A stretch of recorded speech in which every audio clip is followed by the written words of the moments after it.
Time, late summer, 1791. It's a hot and hazy late night. Place, Ansonboro neighborhood, Charleston, South Carolina. The curtain opens on Denmark standing center stage. He appears to be in a dark, wooded, secluded area. Denmark, to the audience. I had the most strange experience today. I went to take Master Vesey's tools to get sharpened at Simmons' blacksmith shop. I overheard two blackjacks from the ship that just docked talking about fighting in Haiti. I come from Haiti with Captain Vesey when I was a boy. I heard their tongues. I remember the people of the land, how they always calling African gods, drumming and dancing. Denmark holds a pamphlet showing it to the audience. The Jacks gave me this. I will try to read it. It is written in French and English. I remember a little French. Remember now, this here is our secret. I'm a secret keeper. We keep the secret or die. The two Jacks say that the people burn the plantations. They say you can see the cane fields burning for miles. Say the people of Haiti are now free. They was fighting to be free. Free. Free as no massa. Free. Yeah. Let me read more to see what's going on. Denmark looks out at the crowd and pensively asserts, "We will have to fight for our freedom." The stage lights black out to a screen on the stage showing young Denmark in Haiti witnessing an African spirit ceremony. Drumming and dancing, chanting in the background. Ye maya ye, ola do, ye maya. Ye maya ye, ola do, ye maya. Lights fade, scene 2. It's 4 years later. The year is 1795. Denmark is 25 years old. It's late evening in downtown Charleston, South Carolina. He is leaving the society meeting, which is a secret meeting among African men within the community. The meeting participants were excited about joining a group of men known as the Secret Keepers. Several members of the group had been discovered and hung when a slave insurrection plot was revealed in Williamsburg, Virginia. The white community in Charleston was alarmed and panicked. Slave patrols and brutality of enslaved people intensified and increased around Charleston. As Denmark walked home, he considered what he had just heard at the meeting. The meeting was led by 4 Haitian men who migrated to Charleston as slaves with their Haitian French owners, who left the island to escape the revolution. The 4 Haitian men are conspiring to lead an uprising in Charleston, South Carolina. Denmark, facing the audience center stage. Did you hear how they talk about freedom and suffering in their homeland? They say the people were tired of being slaves and did something about it. What the people in Haiti faced every day was no different than what we got. We die all the time for anything the buckaroo don't like. Soon as he finished with we die. We got no freedom. Maybe one day we be free. Those men better take care of who they talk to. They don't know where they at. These buckaroos hears and sees everything. And they don't mind lynching us too. God done told me that freedom come our way someday. God didn't intend no man be a slave. And they said at the meeting that no man will be free unless we fight. If we fight, many will die. Their masters brought them from Haiti with them. They slaves, like us. Maybe they are Moses to help us be free. Maybe God sent them here. I heard some of the people from the island ran before the big fighting began. Many came here to Charleston. They were African French people, our kinfolks. God Almighty sent them here for a reason. I've been seeing those 2 Jacks that gave me the pamphlet all those years ago. I asked them about them 4 Haitian men. They said the men were enslaved and big, important people back home on the island. Jack said they cared about freedom, but they didn't care much about poor people and wanted to have their own revolution. They were taken from the islands and their families when the masters left and sailed here to Charleston. So they don't know where they're at. Life for us free and slave is the same here. No African man, woman, or child here is free. And the talk they are talking is going to cause trouble for them and trouble for we. Seems like freedom come with trouble. Seems like freedom come with dying. Seems like freedom come with killing. Denmark grabs an amulet that is around his neck and holds it tight in his hand. This is all that I own that came with me from Africa. It is small, so I'm able to hide it from Captain Vesey and anybody else. It has been my biggest secret. I wear it freely now. No one seems to notice it. Where I come from, we fought until the chains kept us from fighting. On the boat, I saw the chains become weapons. We fought because we tended to be free. Thank you. Lights fade, scene 3. Denmark is seated on a stump, middle center stage, in his established secret place. A scene of a wooded, enigmatic place is up on background screen 1, and the second screen will have photos of news articles. Denmark sits motionless for a few moments to allow the audience to notice the backdrops. Denmark rises and walks slowly to front of center stage. He looks out at the audience as though he intended to gain their utmost attention. He is famed for his articulations and oratorial abilities.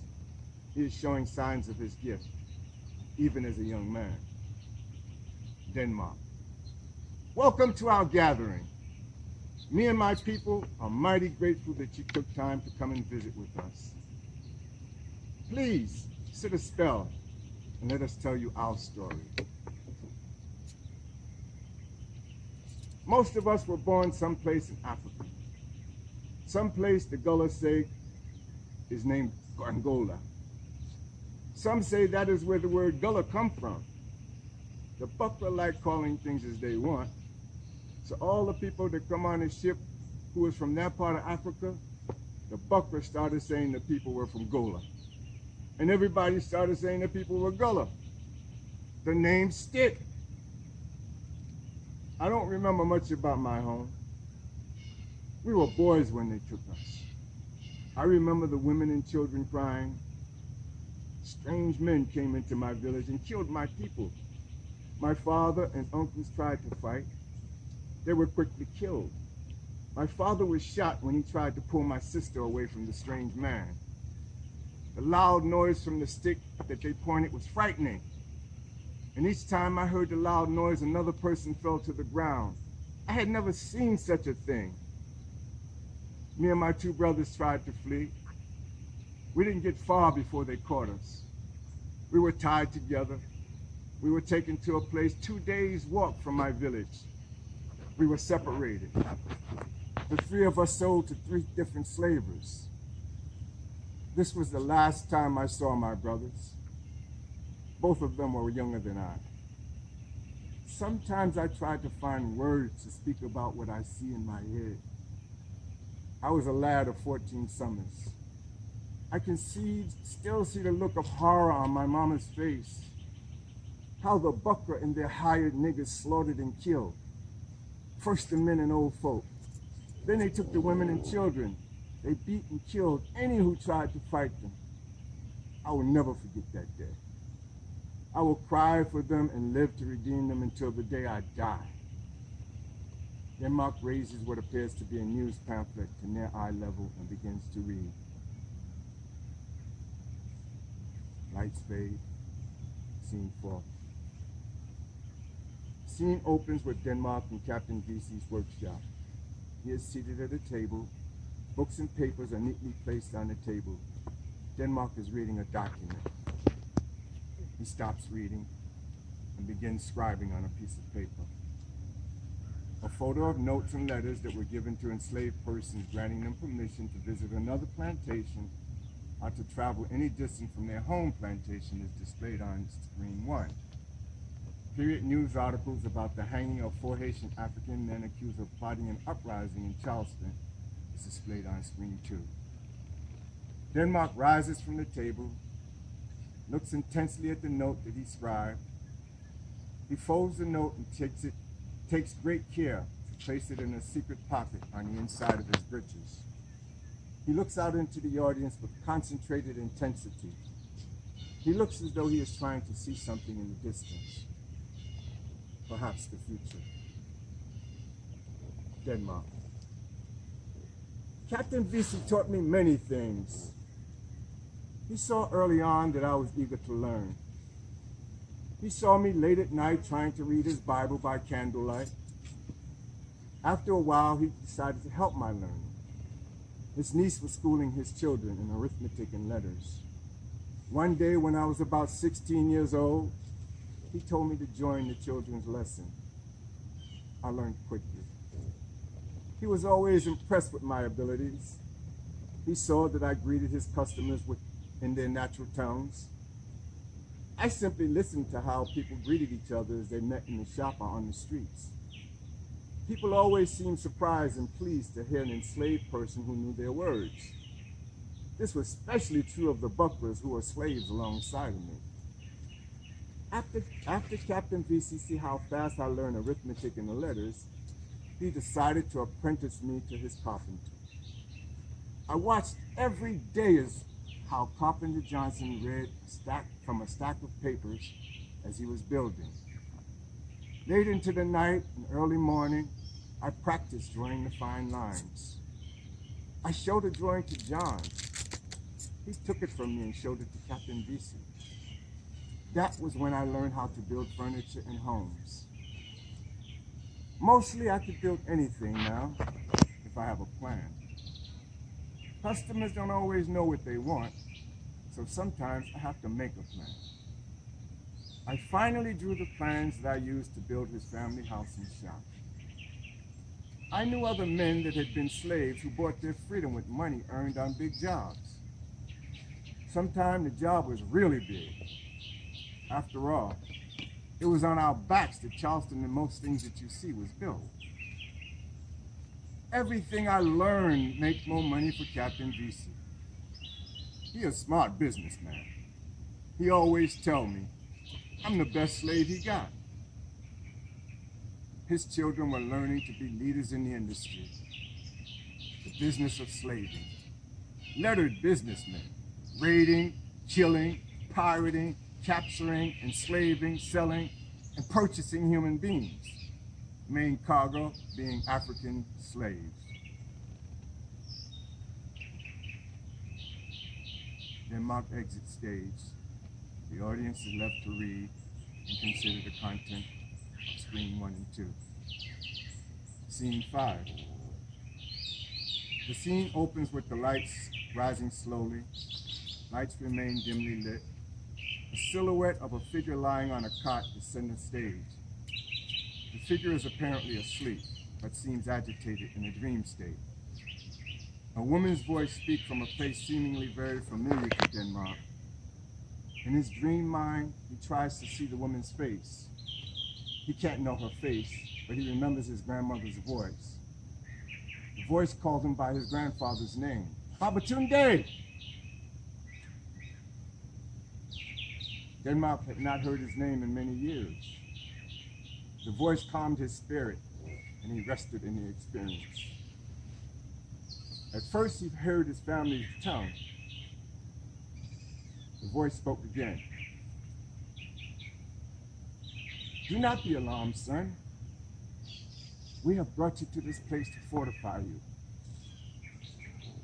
You must stay in the world of the living beings. You have been called to witness and suffer under their cruelty. Do not despair.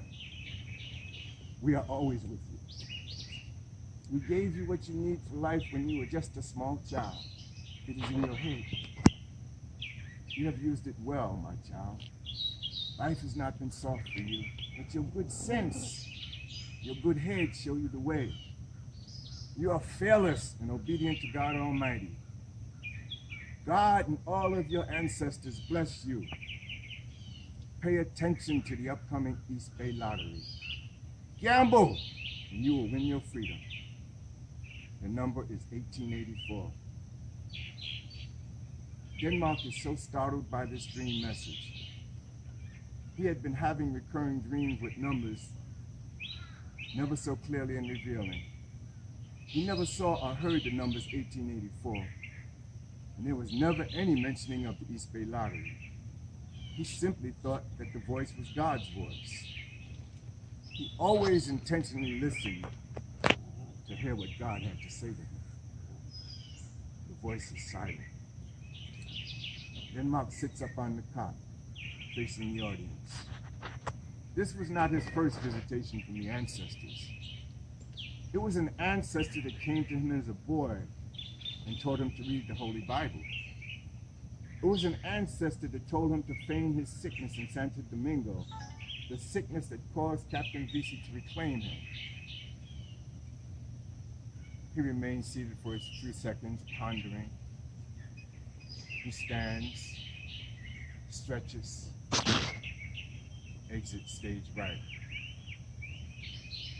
Narrator's voice in the background citing scripture, Exodus 24:4.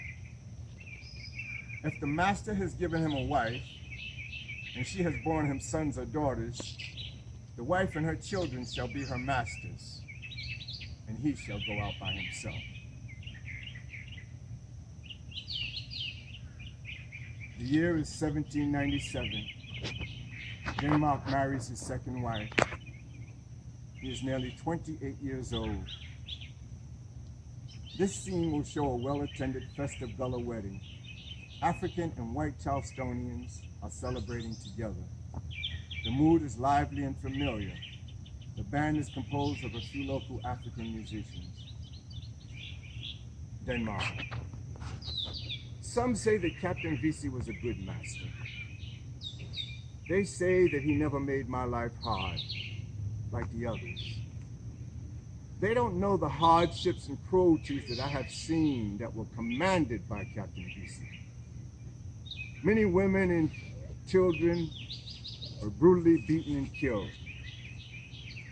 The journey was not easy for anyone. Many who were sick or dead were given to the big fish. The many ships that I sailed on with the captain always had big fish following them, knowing that they would be fed on a diet of defenseless Africans.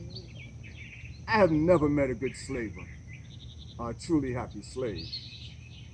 I always laugh when they say that I should be grateful. They are foolish who think so. I shall never be grateful for my bondage. I shall never forget how they brought me to this place in my life. Today, I will marry. This is my second marriage. My wife before got sold away from her master's plantation. Her and our baby boy. He was only 2 years old. I hear her master lost her in a card game.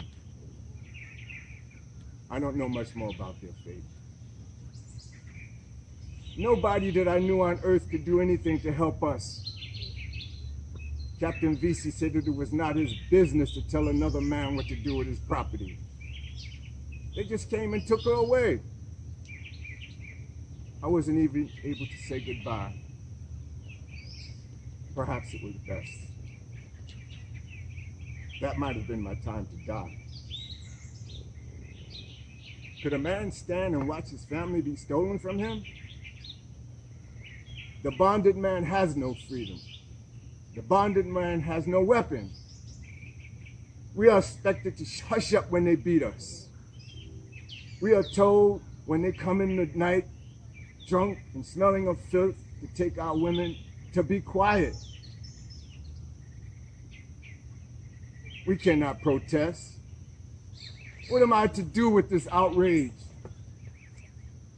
Only God Almighty hears our shouts and screams. No living being in our world can defend us. Again, my family was broken because they were slaves. Like my father before, I would have died trying to save my family. No! There is no good master. And slavery must end. God has given me another woman to be my wife. And we got the okay from Captain Vesey and her master. I am happy for our wedding. I love the woman. But I keep thinking that I am making more children for her master to own. More property. One day I'll be a free man. My people will be free, like the people in the good book. No man will be able to sell another human being. God made us all, and God intended we be free. Lights fade, they mark exit. Lights come up slowly, sounds of drumbeat and melodic chanting playing in the background.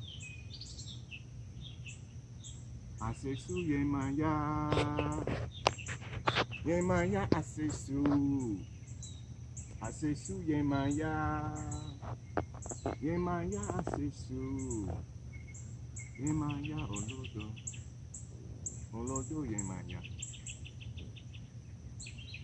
The year is 1799. Denmark is leaving a lottery house after learning he had won the East Bay lottery. His winnings was $1,500. He was excited and nervous.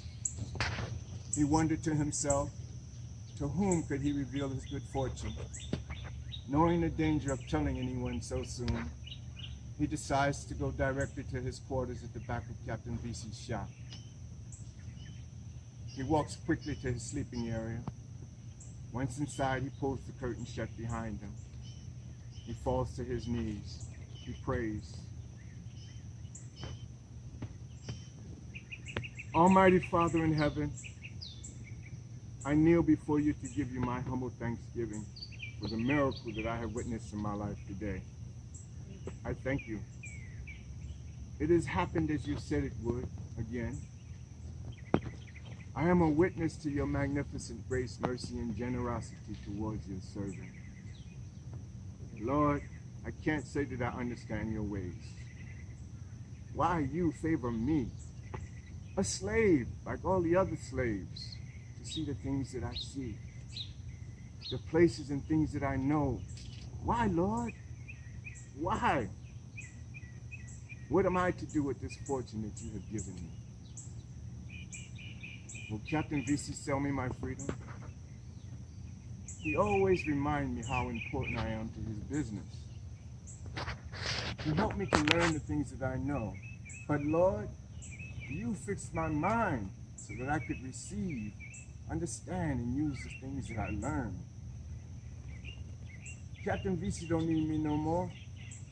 He said that he's fixing to quit the business and settle on the farm. He is better than most masters around Charleston. But Lord, you said that no man is my master, and that my people are like the Hebrew people in the Bible. We will be free like them someday.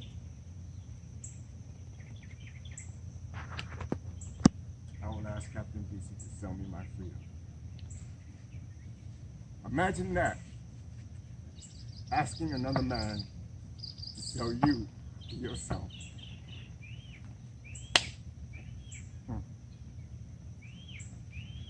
End of Act 1.